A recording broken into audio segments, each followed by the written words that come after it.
오늘은 이제 룻기 말씀인데요. 룻기 말씀 거룩한 낭비라는 제목으로 하나님의 말씀을 함께 나누려고 합니다.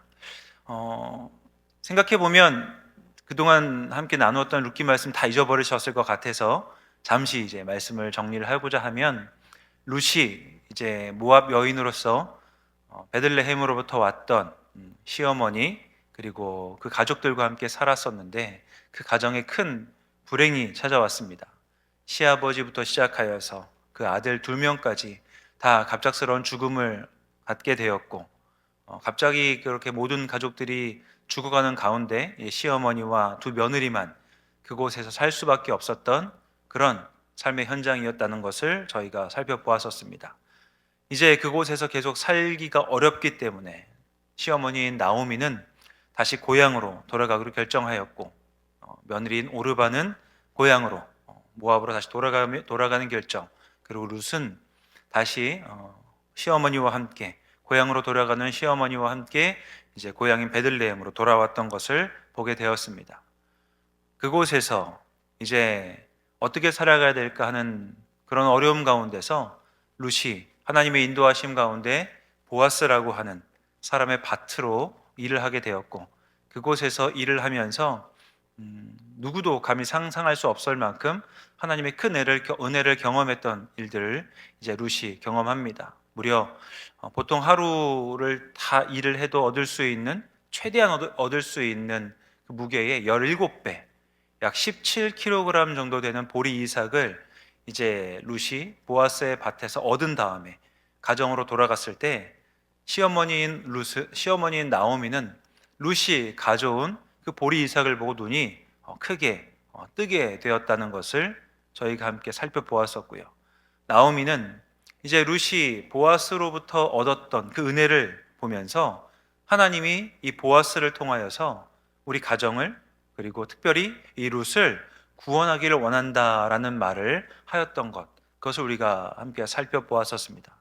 나오미는 이제 하나님께서 보아스를 통하여서 이 룻을 구원하기를 원하시는구나, 이 보아스가 하나님의 은혜를 흘려보내는, 하나님의 구원 역사를 이루는 그러한 하나님께서 세우신 사람이다라는 것을 알게 됩니다. 그래서 나오미는 룻에게 보아스를 통한 그 구원을 얻기 위해서 이러이러한 방법을 우리가 취해야 되겠다라고 하면서 적극적으로 이제 나오미가 나서는 모습들을 살펴보고 나서 제가 룻기 말씀을 중단했었거든요. 이 나오미가 룻에게 이야기하는 그 보아스에게 적극적으로 청혼해야 된다는 말씀을 다시 한번 살펴보면서 오늘 말씀으로 들어가도록 하겠습니다. 룻기 3장 1절에서 4절까지 말씀입니다. 나오미가 룻에게 이제 이야기하는 구체적인 청혼의 방법 함께 읽겠습니다. 룻의 롯의 시어머니인 시어머니가 나오미가 그에게 그에게 이르되, 이르되 내 딸아 내가 너를 위하여 안식할 곳을 구하여 너를 복되게 복되게 하여야 하여야 하지 하지 않겠느냐. 않겠느냐? 내가 내가 함께하던 함께하던 하녀들을 하녀들을 둔 둔 보아스는 보아스는 우리의 우리의 친족이 친족이 아니냐? 아니냐. 보라 그가 오늘 밤에 타작마당에서 보리를 까불리라. 그런즉 너는 목욕하고 목욕하고 기름을 기름을 바르고 바르고 의복을 의복을 입고 입고 타작마당에 타작마당에 내려가서 내려가서 그 그 사람이 사람이 먹고 먹고 마시기를 마시기를 다 다 하기까지는 하기까지는 그에게 그에게 보이지 보이지 말고, 말고 그가 그가 누울 누울 때에 때는 너는 그가 너는 눕는 것을 곳을 알았다가 알았다가 들어가서 그의 발치부를 들고 거기 누우라. 그가 그가 내 내 할 할 일을 일을 내게 내게 알게 알게 하리라 하리라 하니. 하니. 타작마당이라고 하는 곳이 당시 사람들에게는, 특별히 추수가 끝난 타작마당에 한 여인이 스스로 찾아간다는 것은 굉장히 위험한 일이다라고 말씀드렸었습니다. 지금 시어머니인 나오미는 룻에게 이 위험천만한 일을 지금 부탁하고 그렇게 하라고 권면하고 있는 것이죠. 룻은 시어머니의 말을 받아들입니다. 그리고 위험한 곳에 가는 그런 수고를 감내합니다. 그리고 이러한 일을 행하였을 때에 보아스는 룻의 청혼을 받아들이면서 그녀의 구원자가 될 것을 이제 말을 하게 되었습니다. 이제 모든 것이 순조롭게 되어가는 과정 가운데 있었는데, 보아스가 룻의 청혼을 받아들이면서 룻의 청혼을 거절하는 듯한 말을 하게 됩니다. 보아스가요, 나보다 먼저 기업 물을 자가 있다라고 말하는 것입니다. 그 청혼을 받아들이면 그냥 될 터인데 받아들이면서도 걸리는 일이 있었던 것이죠. 보아스보다도 룻의 부탁을 받아들일 만한 한 사람이 먼저 있었다는 사실입니다. 그런 가운데 이제 보아스는 자기가 해야 될 일들을 하나씩 하나씩 공개적으로 행하게 되는데요. 오늘 본문인 4장에는 보아스가 룻을 구원하기 위해서 이루는 한 단계의 내용들이 나오게 됩니다. 오늘 본문 4장 1절 말씀을 보시면 이제부터 보아스가 룻의 청혼을 받아들이고 룻을 구원하기 위해서 어떻게 그 단계들을 밟아가는지를 한번 살펴보도록 하겠습니다. 오늘 본문 4장 1절 말씀 함께 읽겠습니다. 보아스가 성문으로 올라가서 거기 앉아 있더니 마침 보아스가 말하던 기업 물을 자가 지나가는지라. 보아스가 그에게 이르되 아무개여 이리로 와서 앉으라 하니 그가 와서 앉음에 앉음에. 오늘 1절에 나오는 성문이라고 나와 있는 부분이 있지 않습니까? 보아스가 성문에 올라가서 거기 앉았다라고 기록이 되어 있습니다. 일반적으로 성문이라고 하면 이제 그 마을을 둘러싸고 있는 성, 그 위에 성문 위에 있는 어떤 성벽처럼 좀 두꺼운 곳이 있어서 그 성벽 위에 있는 특별한 공간을 말할 것입니다. 지금 1절을 보시면 성문으로 올라가서 앉았다라는 말을 우리가 볼 때에는 베들레헴 주변에 성이 둘러싸여 있구나. 그리고 그곳에 성문이 있고 그 성문이 있는 성벽 위에 보아스가 앉아 있나 보다라고 생각할 수 있겠지만 오늘 본문에 나오는 성문이라고 하는 곳은 일반적으로 우리가 생각하는 그 마을을 둘러싸고 있는 성은 아닙니다. 베들레헴이라고 하는 마을이 그렇게 크지 않은 마을이었기 때문에 베들레헴에는 역사적으로 성벽이 존재했던 적이 없었습니다. 그럼에도 불구하고 오늘 본문은 베들레헴 안에 지금 성문이 있었다라고 이야기하고 있는 것을 보게 되는 것이죠. 역사학자들이 이제 성경 본문을 연구하면서 이제 알게 된 사실은 이 성문이라고 표현된 것이 우리가 생각하는 성벽과 그 위에 있는 그 성문이 아니고요. 이 베들레헴이라고 하는 곳에 있는 광장, 사람들이 모이는 곳에 있는 광장에 있는 성문을 의미한다라고 합니다. 마을 중앙에 있는 이 광장을 바로 성문이라고 표현하였고요. 그곳에 성문 모양의 아치를 만들어 놓았던 것을 지금 이 성경 본문에서는 성문 위에 올라가서 앉았다라고 하는 것이죠. 베들레헴이라고 하는 곳에 있는 광장이 바로 이 성문이라고 하는 아치 형식으로 되어 있었고 그곳에서 사람들이 함께 모여서 그곳에서 정치적인 어떤 결정 그리고 어떤 재판이라든지 그리고 아니면 큰 행사들을 치르는 곳을 이제 성경에서 오늘 본문에서는 성문이라고 표현한 것입니다. 지금 보아스는 베들레헴에 있는 광장에 앉아 있다는 이야기를 우리가 앉아 있는 것으로 이해할 수 있고요. 그곳에서 지금 보아스가 부탁받은 룻에 의해서 요청된 그 청혼을 받아들이고 그것을 해결하기 위해 보아스는 공식적인 자리로 나아갔다라고 저희가 이해할 수 있는 것입니다. 그곳에 지금 머무르면서 룻으로부터 받았던 청혼을 공식적으로 해결하려고 하는데 마침 그때에 기업을 물을 사람이 그 광장을 지나가고 있었다라고 성경은 기록합니다. 기가 막힌 타이밍인 것이죠. 이 일을 해결해야 되는데 그 일을 해결할 수 있는 기업 물을 자가 지금 보아스가 앉아있는 그 광장을 지나가고 있는 것입니다. 그래서 보아스는 그 사람을 부르고 그 사람에게 요청받았던 일들이 있음을 이야기하고 있는 것이죠. 그렇다고 한다면 지금 보아스가 해결하려고 하는 룻으로부터 받았던 청혼, 이 기업 물은다는 것은 무엇을 말하는 것인가? 보통 기업을 물은다라고 하는 이 고엘 제도라고 하는 것은요, 세 가지 정도를 말합니다. 첫 번째로는 이 가까운 친척이요, 돈을 잘못 사용해가지고 그 돈을 모두 잃어버린 채 이제 잘못 사용해서 돈을 다 낭비해버리고 타인에게 종으로 팔리는 일들이 있을 때 바로 이 기업 물을 책임을 누군가가 감당해 줘야 되는 것이죠. 사람이 가지고 있는 돈을 다 낭비해 버렸습니다. 그 돈을 어떻게 갚을 길이 없어서 그곳에 종으로 팔려가야 됩니다. 그러면 가까운 친척 중에 누군가가 그 돈을 갚아주면서 종으로 팔려갈 만한 위기에 처한 사람을 구해내는 것을 기업을 물은다라고 표현합니다. 두 번째로는 이제 자신의 집안에 대대로 내려왔던 땅을 어쩔 수 없는 형편과 상황 때문에 팔아야 되는 그런 일이 있었을 때, 그 가정에 대대로 내려왔던 재산, 유산으로 내려왔던 땅을 팔 수밖에 없는 상황이 되었을 때에 가까운 친척 중에서 그 기업을 물을 책임이 있는 사람이 그 위기 상황에 놓인 가정을 도와주기 위해 그 땅을 대신 사주는 일을 기업을 부른다라고 할 수 있는 것이죠. 또 마지막으로는 친척이 누군가에게 부당하게 죽임을 당하는 경우가 있지 않겠습니까?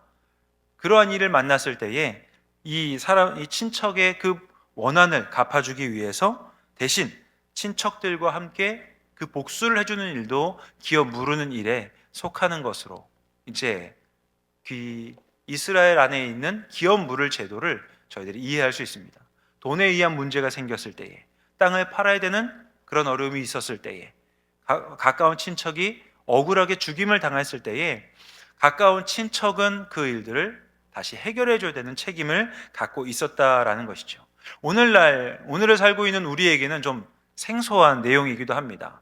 왜냐하면 우리 주변에 있는 가까운 친척이라 하더라도 그런 일을 당했을 때 우리가 그 일들을 기꺼이 막 나아가서 먼저 해결해 주는 일들이 많지는 않기 때문입니다. 그런데 오늘날처럼 법이나 제도가 잘 갖춰진 사회, 그리고 사회적으로도 도와줄 수 있는 그런 복지가 잘 갖추어진 사회에서는 굳이 필요 없는 그런 일들이기도 하였지만, 그러한 사회적인 안전망이 잘 갖춰지지 않은 상태에서는 어려운 일을 당했을 때 나를 구해줄 수 있는 이런 안전망의 제도가 필요했기에 하나님께서 이스라엘 백성들에게 당시 고대 근동에는 이런 기업을 무르는 고엘 제도와 같은 제도가 필요했었다라는 사실을 우리가 알게 되는 것이죠. 그러므로 이 제도를 통하여서 하나님의 공동체, 하나님 나라의 공동체가 유지될 수 있는 하나의 방편, 하나의 제도였음을 우리는 기억하면서 지금 이 기업 물을 책임을 보아스가 감당하는 일들을 하려고 한다는 것을 깨닫게 됩니다. 그런데 문제가 있는 것이었죠. 보아스가 그냥 하면 좋은데요, 보아스보다 먼저 이 일을 감당할 사람이 있다라고 하는 것입니다. 보아스보다 이 기업을 물을 책임이 먼저 앞서 있는 사람이 있다 보니까 보아스는 지금 이 기업 물을 책임을 공식적으로 지기 위해서 자기가 졌으면 좋겠지만 그 지기 전에 기업 물을 자에게 지금 먼저 물어보는 일을 합니다. 이 물어보는 일을 하는 보아스의 모습을 보게 되는데요, 룻기 4장 3절에서 4절 말씀 읽어가면서 이제 이 일이 어떻게 진행되는지를 한번 보도록 하겠습니다. 함께 읽습니다. 보아스가 그 기업 물을 자에게 이르되 모압 지방에서 돌아온 나미가 우리 형제 엘리멜렉의 소유지를 딸려 팔려 함으로 함으로 내가 여기 앉은 이들과 내 백성의 장로들 앞에서 그것을 사라고 내게 말하여 알게 하려 하였노라. 만일 내가 물으려면 물으려니와 만일 내가 물으지 아니하려거든 내게 구하여 알게 하라. 내 다음은 나요 그 외에는 물을 자가 없느니라 하니 그가 이르되 내가 물으리라 하는지라. 우리가 읽은 말씀을 보면요, 아주 순탄하게 잘 지나가는 것 같습니다. 보아스보다 먼저 그 책임을 감당해야 되는 기업 물을 자가 있었습니다. 그리고 보아스가 그 사람에게 지금 내가 기업을 물을 일이 있다라고 말합니다. 우리 친족 중에 엘리멜렉이 있는데 그 사람의 가정에 이러한 일이 있어, 이런 어려움 때문에 지금 나오미, 엘리멜렉의 아내인 나오미가 그 밭을 팔려고 한다. 그것을 팔게 되면 그 집안에 유산으로 내려오는 그 땅이 이제 다 없어져 버릴 것이니 지금 이런 위기 상황이니 네가 기업을 물을 사람이니까 이 일을 좀 잘 물려주면 좋겠다 라고 권면하는 것이죠. 그런데 이 말을 들은 사람이요, 아주 감사하게도 내가 그 기업을 물으겠다라고 말하고 있습니다. 우리가 볼 때에는 아주 순탄하게 지나가는 것 같지 않습니까? 그런데 보아스가 생각할 때에는 이것은 지금 위기 상황 가운데 놓여진 것입니다. 룻이 청혼한 사람은 보아스이거든요. 보아스로부터 은혜를 경험하였고 보아스로부터 하나님의 은혜와 역사를 크게 경험하였기 때문에 하나님이 보아스를 통해서 룻과 나오미의 가정을 지금 구원할 것이라고 지금 나오미도 보아스도 생각하고 위험을 무릅쓰고 나서 그런 청혼을 하였습니다. 그런데 지금 자기들이 생각하고 있는 계획과는 완전히 다르게 세웠던 계획과는 다른 쪽으로 지금 방향이 흘러가고 있는 것이죠. 하나님을 우리는 이제 이미 룻기를 알고 있기 때문에 이미 이런 상황에 대해서 곧 하지만 알고 있기 때문에 별로 크게 긴장하지 않지만 이 모든 계획을 세우고 진행하고 있는 나오미, 보아스, 룻의 입장에서는 모든 계획이 다 틀어져 버릴 수밖에 없는 그런 위기 상황에 지금 빠지게 된 모습을 지금 우리가 보고 있는 것입니다. 이런 상황에서 지금 이 사람이 왜 선택을 하려고 했는가, 이 모습을 좀 살펴보려고 합니다. 너무 순탄하게 보이는 이 선택이 사실은 이 사람이 기업을 무르기 위해서가 아니라 이 사람의 욕심 때문이었음을 우리는 곧 알게 됩니다. 너무 순탄하게 이 기업을 물을 사람이 필요하다, 네가 바로 그 기업을 물을 사람이다 라고 보아스는 말하였는데요, 이 사람이 덜컥 받았습니다. 내가 그 기업을 무르겠다 라고 한 것이죠. 그런데 이 사실에 대해서 보아스가요, 네가 지금 기업을 무르겠다고 얘기했는데 그 말이 어떤 의미를 가지고 있는지 지금 보아스가 다시 설명을 해주는 것이죠. 어떻게 하냐면 이렇게 되고 있는 것입니다. 4절에서 이렇게 이야기를 했고요. 5절 말씀을 보시면 보아스가 이제 기업을 무르고 있는 사람에게 그 기업을 무른다는 것이 이런 의미라고 이야기하는 것입니다. 엘리멜렉의 죽은 아들의 아내였던 이방 여인이 있는데 네가 지금 기업을 무르게 되면 그 이방 여인과 네가 결혼을 해야 된다. 그리고 그 이방 여인과 결혼을 해서 자녀를 낳으면 그 자녀에게 다시 그 자녀를 엘리멜렉 가문으로 보내주어야 된다. 그 자녀를 보내주고 나면 네가 그 기업을 무르기 위해서 지불한 돈, 그리고 자녀를 키우기 위해 수고한 모든 수고를 그 자녀에게 넘겨주게 나면 그 자녀는 너의 자녀가 아니라 그 가정의 자녀가 되기 때문에 네가 수고한 모든 수고들을 다 그 집안으로 보내줘야 된다라고 보아스가 설명을 해줍니다. 이렇게 설명을 해주고 나니까요, 4장 6절에서 이 기업을 무르겠다고 말한 이 기업 무를 자가 다음처럼 반응을 하거든요. 4장 6절 말씀에 보시면 이 사람의 반응이 나옵니다. 함께 읽겠습니다. 그 기업 물을 자가 이르되 나는 내 기업에 손해가 있을까 하여 나를 위하여 무르지 못하노니 내가 물을 것을 내가 무르라. 나는 무르지 못하겠노라 하는지라. 처음에 보아스가 엘리멜렉에 대한 이야기를 하면서 네가 기업 물을 사람이다 라고 말해 주었을 때 기업 물을 자는 그것을 덜컥 받습니다. 왜 받았을까 생각해 보면요, 이 사람은 내가 그 기업을 무르게 되면 그 기업의 주인인 나오미가 죽었을 때, 엘리멜렉의 아내인 나오미가 죽었을 때, 그 자녀가 아예 없기 때문에 나오미가 죽으면 내가 기업을 무르기 위해 지불한 돈과 그 땅이 다시 나에게 돌아올 것이라고 생각을 한 것이죠. 그렇기 때문에 보아스가 이 기업을 무를 자가 너다라고 말했을 때 기업 무를 자는 내가 그 기업을 무르겠다라고 대답한 것입니다. 보아스가 다시 한번 그 기업을 무는다는 것, 네가 나오미를 구해주기 위해서 그 기업을 무르면 너에게 이런 일이 있을 거야 라고 자세하게 설명을 해주니까 거기서 이 사람이 그 얘기를 듣고 나니 발을 싹 빼는 것입니다. 나에게 손해가 있을까 하여 나는 그 기업을 무르지 않겠다라고 말하고 있는 것이죠. 다시 말하면 기업을 무른다고 말했을 때는 그 기업 무르는 것이 나에게 이익이 되니까 나는 그 기업을 무르겠다라고 말했던 사실, 우리는 알게 되는 것입니다. 이 사람의 선택은 대단히 세상적입니다. 나에게 이익이 되니 내가 그것을 받아들이겠다, 덜컥 이야기했습니다. 그런데 자세히 생각했을 때 이것이 나에게 손해가 된다고 하면 난 그거를 받아들이지 않겠다라고 다시 내뱉는 그런 모습을 보여주고 있는 것이죠. 아주 세상적인 반응이라고 할 수 있을 것입니다. 그러면서 이 사람은요, 자기에게 손해가 오는 것을 알게 되자 그 기업을 무르는 것이 자기의 먼저 되는 의무인 것을 알면서도 이것을 보아스에게 떠넘깁니다. 본문 8절 말씀을 보시면 지극히 세상적인 반응을 보였던 사람이 보아스에게 자기의 책임을 떠넘기는 모습을 보게 되는데요. 8절 말씀을 함께 읽도록 하겠습니다. 이에 그 귀염 부를 자가 보아스에게 이르되 나는 너를 위하여 살아 하고 그의 신을 벗는지라. 예. 무엇이라 되어 있습니까? 내가 너를 위하여 살아 하고 그가 신을 벗습니다. 이 신을 벗는 행동은요, 공식적으로 기업을 물을 사람이 내가 그 기업을 물을 것을 포기하겠다라는 공식적인 행위이기도 합니다.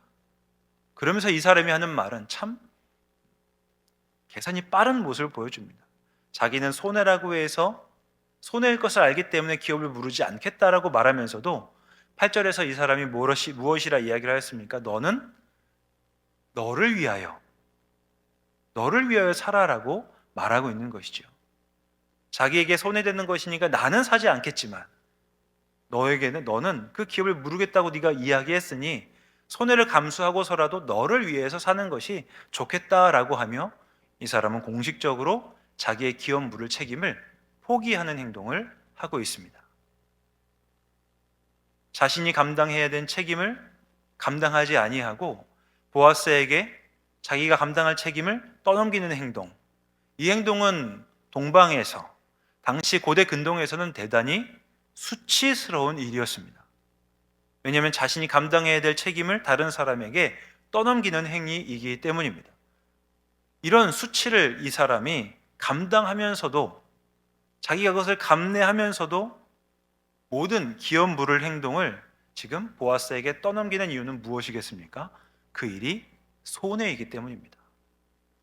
이익이었을 때 내가 그것을 받아들이겠지만 나에게 손해라고 한다면 내 명예가 달린 일이라 하더라도 그것을 떠넘기는 모습을 보이는 이 사람에 대하여 성경은 이 사람이 바로 세상적인 사람의 전형적인 모습임을 우리에게 보여주고 있습니다. 그래서요, 보아스는 이 사람에 대해서, 이 룻기에서는 이 사람에 대하여서 이 사람의 이름이나 이 사람의 존재감에 대해 크게 부각시키지 않습니다. 이 사람을 지칭하는 명칭이요 1절에 나오거든요. 오늘 본문 1절을 다시 한번 돌아보면 이 사람을 지칭하는 보아스가 이 사람을 부르는 말의 호칭이 나옵니다. 다시 한번 룻기 4장 1절 말씀을 함께 읽도록 하겠습니다. 보아스가 이르되 아무개여 이리로 와서 앉으라. 룻기 4장에서 이 사람의 이름을 굳이 지칭하지 않고 아무개라고 말하는 이유가 여기 있습니다. 세상에서 자기에게 이익이 되는 것에 아주 충실하게 행동하는 사람, 바로 죄의 영향을 그대로 따르며 살아가는 사람에 대해 그 사람을 지칭하는 호칭이 바로 아무개라는 호칭으로 나타날 수밖에 없음을 성경은 말하고 있습니다. 반면 보아스는 자기에게 손해가 되는 것을 알면서도 자기가 기업을 무르기 위해 지불해야 되는 돈과 그리고 자기를 통해서 낳게 될 아이가 자기의 아이가 되지 않고 엘리멜렉 가문을 이어가야 되는 그 후손이 되어야 되는 것을 알면서도 보아스는 아무개와는 다르게 지금 자기가 물러야 될 기업의 책임을 물으겠다라고 선언하게 되는 것이죠. 룻기 오늘 본문 4장 9절에서 10절 말씀을 함께 읽도록 하겠습니다. 보아스가 장로들과 모든 백성에게 이르되 내가 엘리멜렉과 기럨과 말론에게 있던 모든 것을 나오미의 손에서 산 이래 너희가 오늘 증인이 되었고 또 말론의 아내 모압 여인 룻을 사서 나의 아내로 맞이하고 그 죽은 자의 기업을 그의 이름으로 세워 그의 이름이 그의 형제 중과 그곳 성문에서 끊어지지 아니하게 하매 너희가 오늘 증인이 되었느니라 하니. 보아스는 분명 자기에게 엄청난 손해가 될 수밖에 없는 일을 감수하겠다고 개인적으로 약속하는 정도가 아니고요, 모든 사람들 앞에서 성원에 있는 장로들을 다 불러 모아서 공식적으로 그것을 선언합니다. 그리고 선언하는 것을 넘어 실제로 그것을 시행하게 되는 것이지요. 엘리멜렉의 기업을 자신이 사겠다. 이 사겠다는 말은 그냥 말로 끝나는 것이 아닙니다. 나오미와 룻이라고 하는 어디에도 의지할 수 없는 사람들을 내가 책임지겠다라고 하는 그런 의미이기도 합니다. 룻과 결혼하여서 아이를 낳을 것인데 그 아이는 나의 아이가 아니다라고 이야기하면서 엘리멜렉 가문의 아이가 될 수 있도록 내가 모든 것을 책임지고 그 아이의 삶 그리고 엘리멜렉 가문을 책임지겠다라고 하는 말이기도 한 것이죠. 이렇게 선언하는 사람을 여러분 세상에서는 무엇이라 부르는지 아십니까? 바보라고 부릅니다. 자기의 시간, 물질, 삶을 다 내어놓습니다. 그런데 그게 자기에게 돌아오지 않거든요. 내가 그것을 다시 받을 것이라고 예상할 수 없는 것을 위해 시간을 쓰는 사람, 돈을 쓰는 사람, 그리고 그것에 내 삶을 다 쏟아내는 사람을 세상에서는 바보라고 부릅니다. 그리고 그렇게 살아가겠냐고 누군가 물어보면 지나가는 사람들은 그건 내가 살 일이 아니라고 이야기할 것입니다. 혹시 가족 중에 그렇게 살겠다라고 말하는 사람이 있다고 한다면 여러분께서는 기꺼이 그렇게 살라고 이야기하시겠습니까? 하나님을 아는 사람 가운데에도 그렇게 살겠다라고 말하는 사람을 잘 한다라고 이야기하기는 아마 어려울 것입니다. 우리 가정의 일이 아니라고 한다면 박수 쳐줄 수 있겠지요. 그런데 막상 우리 가족 중에 누군가가 그렇게 산다라고 말하면 아마 우리부터라도 도시락을 싸들고 다니면서 말릴지 모르겠습니다. 그런데 하나님께서 일하시는 모습을 보면 항상 이렇게 바보처럼 보이는 보아스의 모습이 하나님의 역사와 하나님의 일하심 가운데 보이는 것을 우리가 알게 되지요. 룻기 말씀을 쭉 읽어가다 보면요, 룻기에서 보아스라고 하는 인물이 가지고 있는 그 상징을 저희가 룻기 말씀을 나누면서 함께 살펴보았었습니다. 보아스라고 하는 사람이 보이는 그 삶의 모습은 그 삶의 모습과 태도의 모습이 바로 예수님을 상징하는 사람이라고 말씀드렸었습니다. 하나님이 어떤 분인지를 보이는 상징적인 인물로서의 모습이 바로 보아스라고 하는 것이죠. 그래서 보아스를 가만히 보면 세상적인 눈으로 보면 바보라고 할 수 있겠지만 보아스가 보이고 있는 삶의 모습, 선택이 우리를 위해서 희생하시고 헌신하신 하나님의 모습임을 우리는 어렵지 않게 생각하고 깨닫게 되는 것이죠. 보아스가 세상 사람들이 보기에는 바보 같은 선택을 합니다.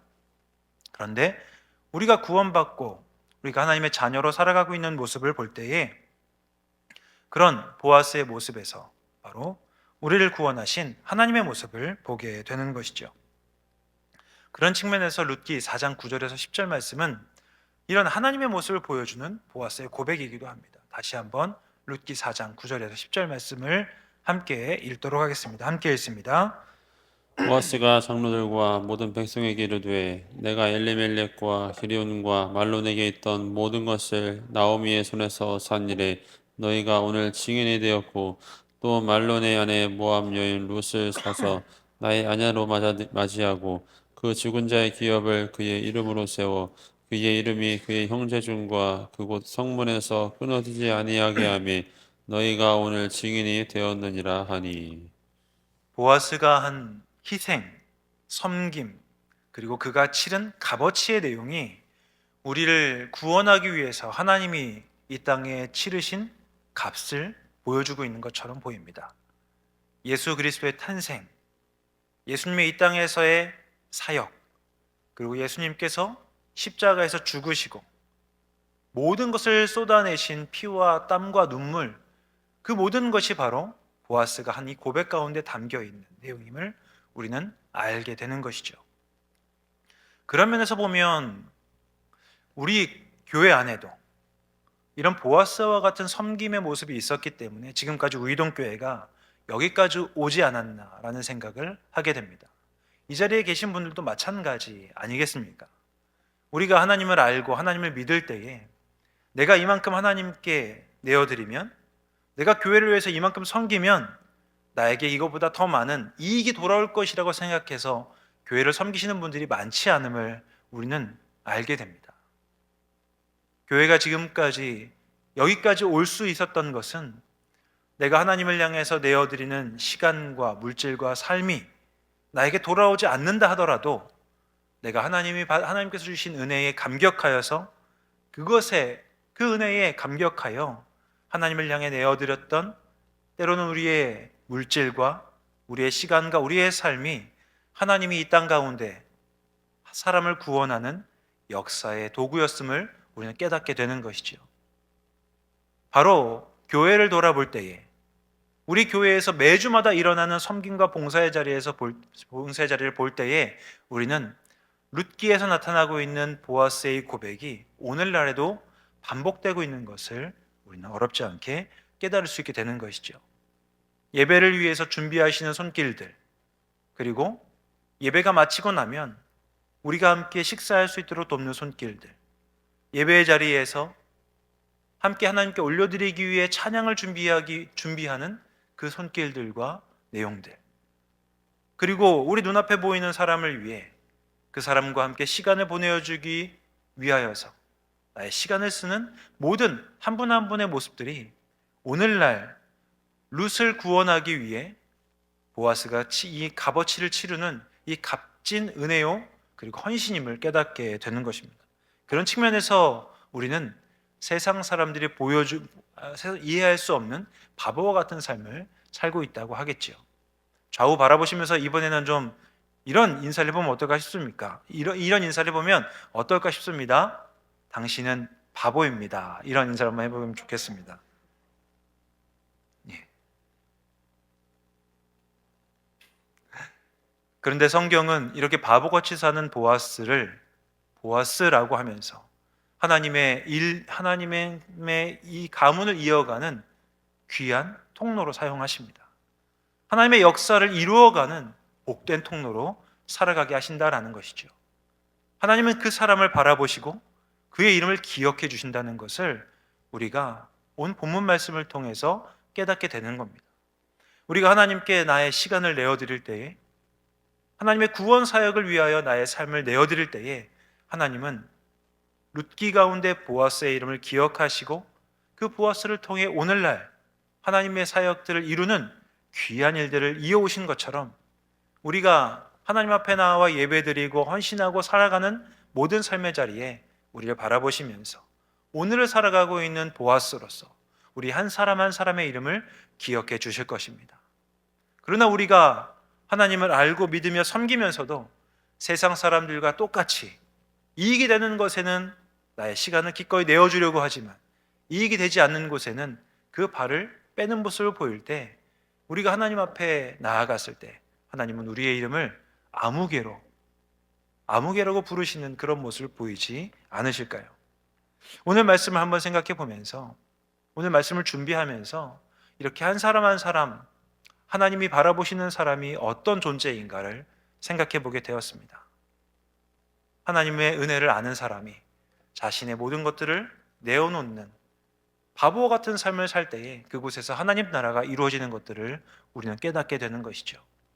우리가 이렇게 바보처럼 보이는 삶을 산다고 할 때에 우리의 가정은, 때로는 우리가 살아가는 삶의 공동체, 교회 공동체에는 하나님의 나라의 일들이 이루어지게 될 것입니다. 우리는 그것을 믿고 고백하면서 사는 사람이겠지요. 이런 세상은 바보라고 부르는 사람을 하나님은요, 어떻게 부르시냐면 예배자라고 부르십니다. 하나님의 주님을 아는 사람, 하나님의 역사를 기대하는 사람, 그래서 그렇게 하루하루 살아가는 믿음의 길을 걸어가고자 하는 사람들을 하나님은 예배자라고 말씀하시는 것이죠. 그런 측면에서 아까 우리가 서로를 향해서 바보라고 불렀지만 사실은 우리는 하나님 안에서 하나님을 예배하는 예배자로 살아가고 있는 것입니다. 여러분, 오늘 말씀을 생각하시면서 다시 한번 집에 가셔서 가만히 읽어보시기 바랍니다. 오늘 말씀에 나오는 아무개와 보아스의 삶을 비교하면서 나는 어떤 인생을 살아가고 있는가, 어떤 삶을 살아왔는가 라고 돌아보시고 아무개였던 삶이 아니라 보아스와 같이 하나님 앞에서 하나님이 바라보시기에 예배자로 살아가시는 모든 우이동교회 교우분들 되시기를 주님의 이름으로 간절히 축복합니다.